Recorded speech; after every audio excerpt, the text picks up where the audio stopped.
أهلا بكم. حسب صفحة ولاد نجا في دراجي يسكا، المهاجم الفرنكو-جزائري مهدي عوامري في تركيا ويجري تجارب في شبيبة قبائل. عوامري صاحب 27 سنة ينشط في القسم الأمريكي الثاني. اللاعب سيتم تجربته في المباريات الودية لفريق في طرابلس تركيا.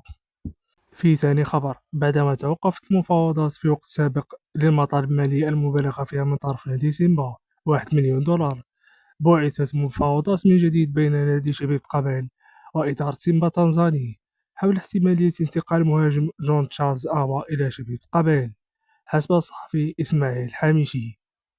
في انتظار ترسيم الأمور، فإن الشركات الأربعة أصبحت ممولة لفريق شبيبة قبائل رسميا، وهي كالتالي: شركة إفري، صمام، تكنو موبايل، وشركة التأمينات أسيرونس اس آ.